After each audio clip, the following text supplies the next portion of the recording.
शमीक ऋषि का आश्रम था, वही आश्रम में आ गए। आश्रम में आए तो महात्मा को देखा तो वो ध्यान में लगे हुए। उन्होंने सोचा कि शायद यह झूठी समाधि है। ये सोच रहे होंगे कि हमको आसन न देना पड़े, इनका स्वागत सत्कार न करना पड़े, इसलिए उन्होंने नेत्र अपने बंद कर लिए हैं। अब क्या हुआ कि क्रोधवश परीक्षित जी ने क्या किया, मरा हुआ एक सर्प उठाया, ऋषि के गले में डाल दिया। मरा हुआ एक सर्प उठाया, ऋषि के गले में डाल दिया। मरा हुआ एक सर्प उठाया, ऋषि के गले में डाल दिया। मरा हुआ एक सर्प उठाया, ऋषि के गले में डाल दिया। क्रोधित होके ऋषि पुत्र ने 7वें दिन का शाप दिया।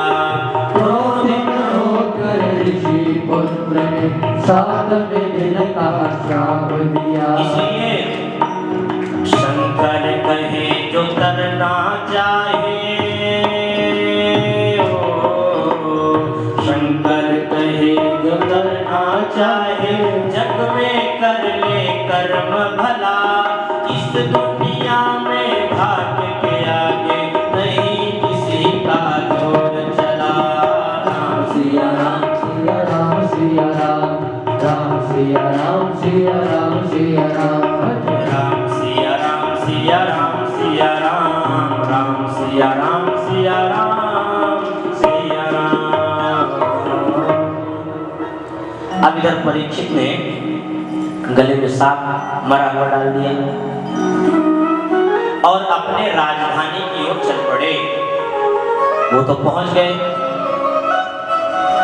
इधर आश्रम वासियों ने यह समाचार कौशिकी नदी के पास खेल रहे शमीक ऋषि के पुत्र श्रृंगी को यह बात बता दी। अब यह जैसे ही सुना, सुनते ही लाल ने अपनी आंखों को लाल करते हुए तुरंत आचमन करके जल हाथ में लिया है और परीक्षित को 7वें दिन तक्षक नाग के डसने से उसकी मृत्यु हो जाएगी ऐसा शाप दे दिया। कौशिक्याय उपस्पृश्य वागवज्रं विसर्जः, अपनी वाणी रूपी वज्र का प्रयोग कर दिया है।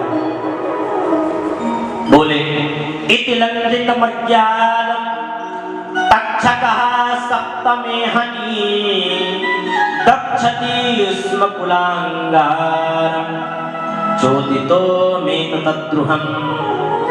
एक कुलांगार परीक्षित, तूने मेरे पिता का अपमान किया है, तूने अपमान किया, मर्यादा का तूने उल्लंघन किया, इसलिए मेरी प्रेरणा से आज के 7वें दिन तेरी तक्षक सांप के डसने से तेरी मृत्यु हो जाएगी। इसके बाद वह बालक अपने आश्रम पर आया है और अपने पिता के गले में सांप देख करके उसको बड़ा दुख हुआ और वह ठाह मार करके रोने लग गया। जैसे ही रोने लग गया, शमीक ऋषि की आंखें खुल गई हैं और देखा कि उनके गले में सांप है मरा हुआ, उतार करके फेंक दिया। पुत्र से पूछा क्यों रो रहा है? पुत्र ने तो नहीं बताया, लेकिन जो वहां पर उनके साथी थे उन्होंने बता दिया। अब तो नाराज हो गए शमीक ऋषि। उन्होंने कहा बेटे तूने ये क्या किया? परीक्षित जैसा भगवत भक्त हमको कहां प्राप्त होगा? तूने उनको शाप दे दिया। तुरंत अपने सेवकों को भेजा है और कहा कि जाओ परीक्षित जी को इसकी सूचना भिजवा दो। शमीक ऋषि के अति प्रिय शिष्य गौरमुख आदि गए हैं और उन्होंने परीक्षित जी को जाकर कहा है। और कहा कि आप अपने कल्याण का मार्ग प्रशस्त कर लें।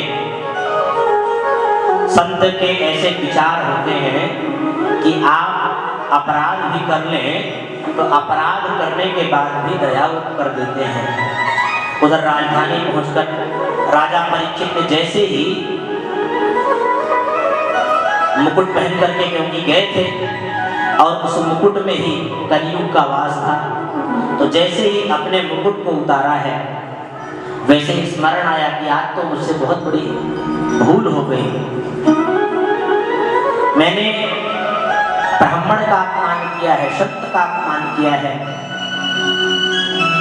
जब ये बात सुनी कि तक्षक नाग के डसने से मेरी मृत्यु हो जाएगी, तो उन्होंने सोचा कि बहुत दिनों से संसार में आसक्ति हमारी बनी थी, अब चलो भगवान की कृपा से हम मुक्त हो गए और शीघ्र ही वैराग्य होने का प्राप्त हो गया। राजा परीक्षित ने उसी समय अपनी सभी आसक्तियों को त्याग करके भगवान श्री कृष्ण के चरणारविंद को स्मरण किया है और गंगा तट पर आकर के आमरण अनशन लेकर के बैठ गए। सोचने लग गए हैं कि क्या प्रायश्चित क्या किया जाए,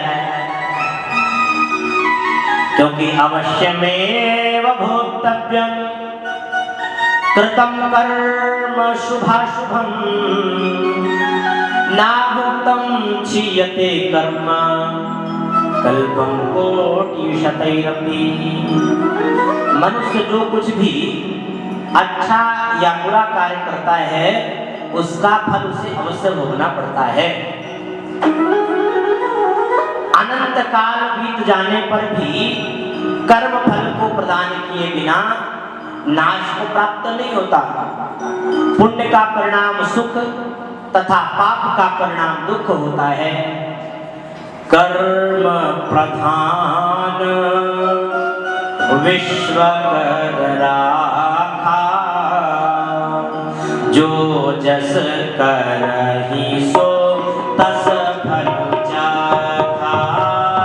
कर्म प्रधान विश्व कर राखा, कर्म प्रधान विश्व कर राखा, जो जस करहि सो तस फल चाखा, जो जस करहि सो तस फल चाखा।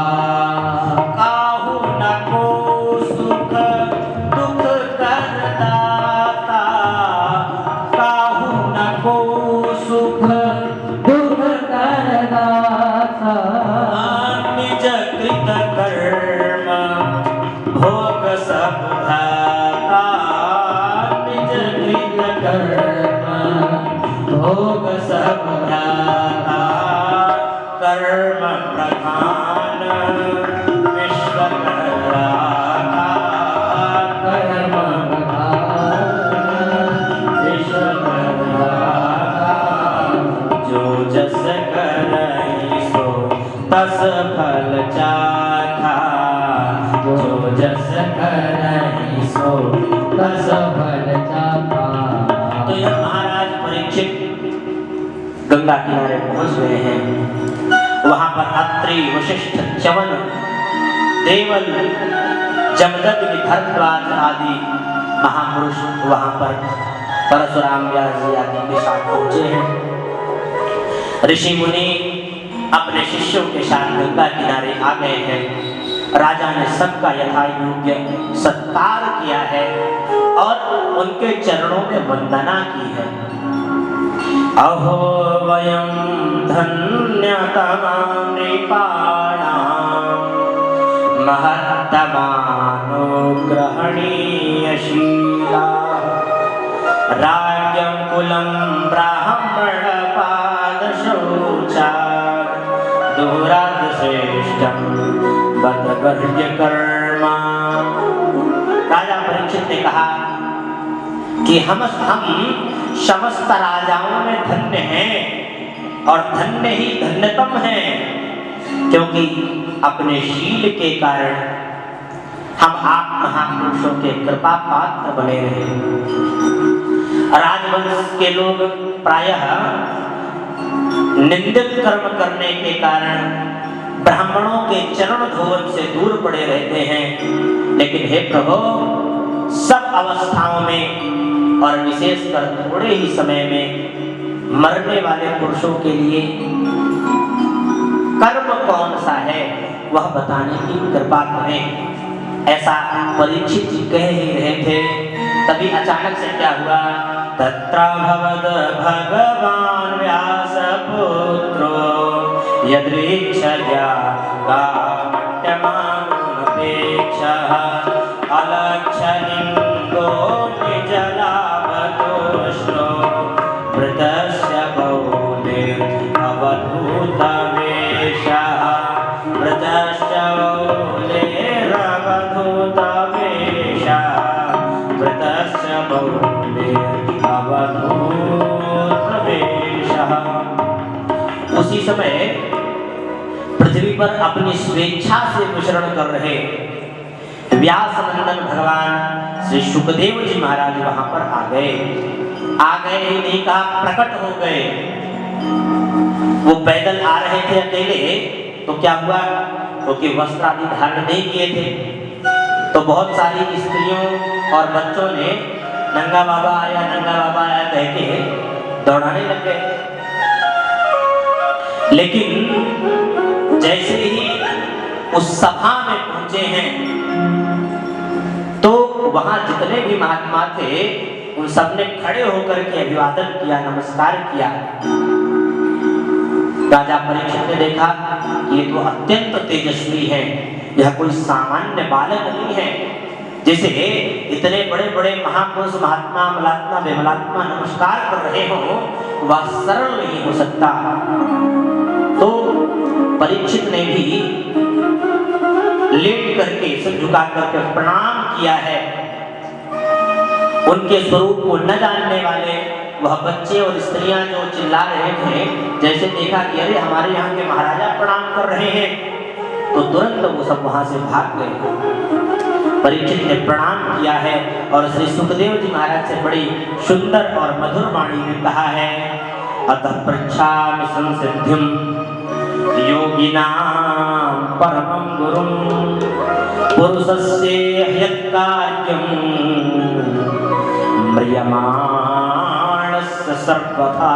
प्रश्न कर रहा हूं, भगवान जो पुरुष सर्वदा और सर्वथा मरणासन नहीं है, उसको करना क्या चाहिए? वो किसका श्रवण करे, किसका स्मरण करे और किसका भजन करे, किसका त्याग करे, वह प्रभु कृपा करके हमको बतलाइए। मैं जल्दी जल्दी इसलिए प्रश्न कर रहा हूं क्योंकि आप गोदोहन के काल से ज्यादा कहीं टिकते नहीं। एक गाय जितनी देर में दुही जाती है उतनी देर तक आप रुकते हैं, तो कहीं मैं आपके अभिवादन में समय लगा दूं तो आप कहीं चल ना पड़े, इसलिए हमने आपसे प्रश्न कर दिया। नूनं भगवतो ब्रह्मन् गृहेषु गृहमेधिनां न लक्ष्यते ध्यवस्थानाम् अपि गोदोहनं क्वचित्। तो गृहस्थों के घर पर तो आप उतनी देर में नहीं टिकते। अब इसके बाद श्री सुखदेव जी महाराज ने कहा है, वरीयाणेष ते प्रश्नः कृतो लोकहितं नृपः आत्मवित् सम्मतः पुंसां श्रोतव्यादिषु यः परः। सुखदेव जी ने कहा है, परीक्षित तुम्हारा जो प्रश्न है वह लोक दृष्टि के लिए है। यह प्रश्न तुम्हारा केवल नहीं है, यह सभी के हितज्ञ है, हितकारी है। यह बहुत ही उत्तम प्रश्न है। अच्छा बताइए, ऐसा कौन व्यक्ति है जो मरेगा नहीं? सभी तो मरणासन है, सभी को तो मरना है। तो मरने वाले को क्या करना चाहिए? तो इसमें केवल परीक्षित नहीं आए हैं, हम सब भी उसी में हैं। क्योंकि सप्ताह में एक दिन में हम लोगों को मरना ही है। शनिवार से रविवार के बीच में हम लोगों को किसी एक दिन में तो मरना ही है। तो सभी के लिए यह प्रश्न है, बड़ा सुंदर प्रश्न किया है। देखिए, जब सब कुछ गड़बड़ हो जाता है तभी गुरुओं के शरण में लोग जाते हैं। अब आज विराम का समय भी होने जा रहा है, तो हम लोग भी एक गुरु के चरण में वंदना करते हुए और उसके बाद आरती की तैयारी करेंगे। इस योग्य हम कहाँ हैं गुरुवर तुम्हें रिझाए, इस योग्य हम कहाँ, इस योग्य हम कहाँ हैं गुरुवर तुम्हें रिझाए, फिर भी मना रहे हैं, फिर भी मना रहे हैं, शायद वो मान जाए, इस योग्य हम कहाँ हैं गुरुवर तुम्हें बनाए, इस योग्य हम कहाँ।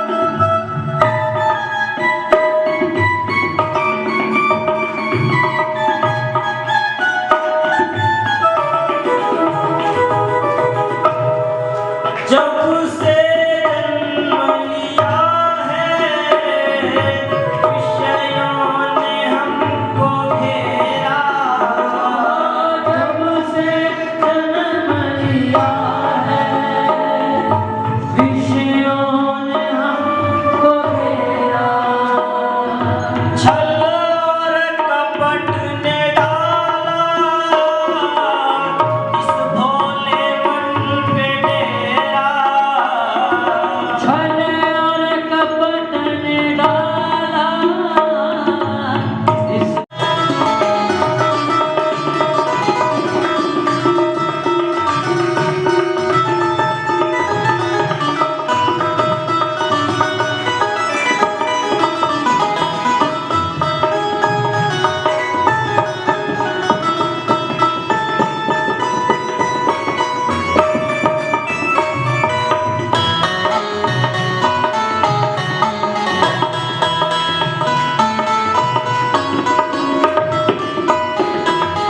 निश्चय ही हम पतित हैं, लोभी हैं, स्वार्थी हैं, निश्चय ही हम पतित हैं, लोभी हैं, स्वार्थी हैं, हो निश्चय ही हम पतित हैं,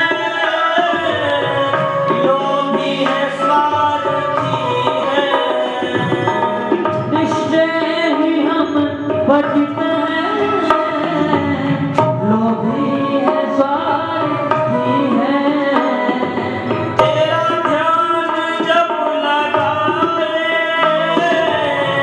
माया पुकारती है, तेरा ध्यान जब लगाए माया पुकारती है, हर सुख भोगने की इच्छा,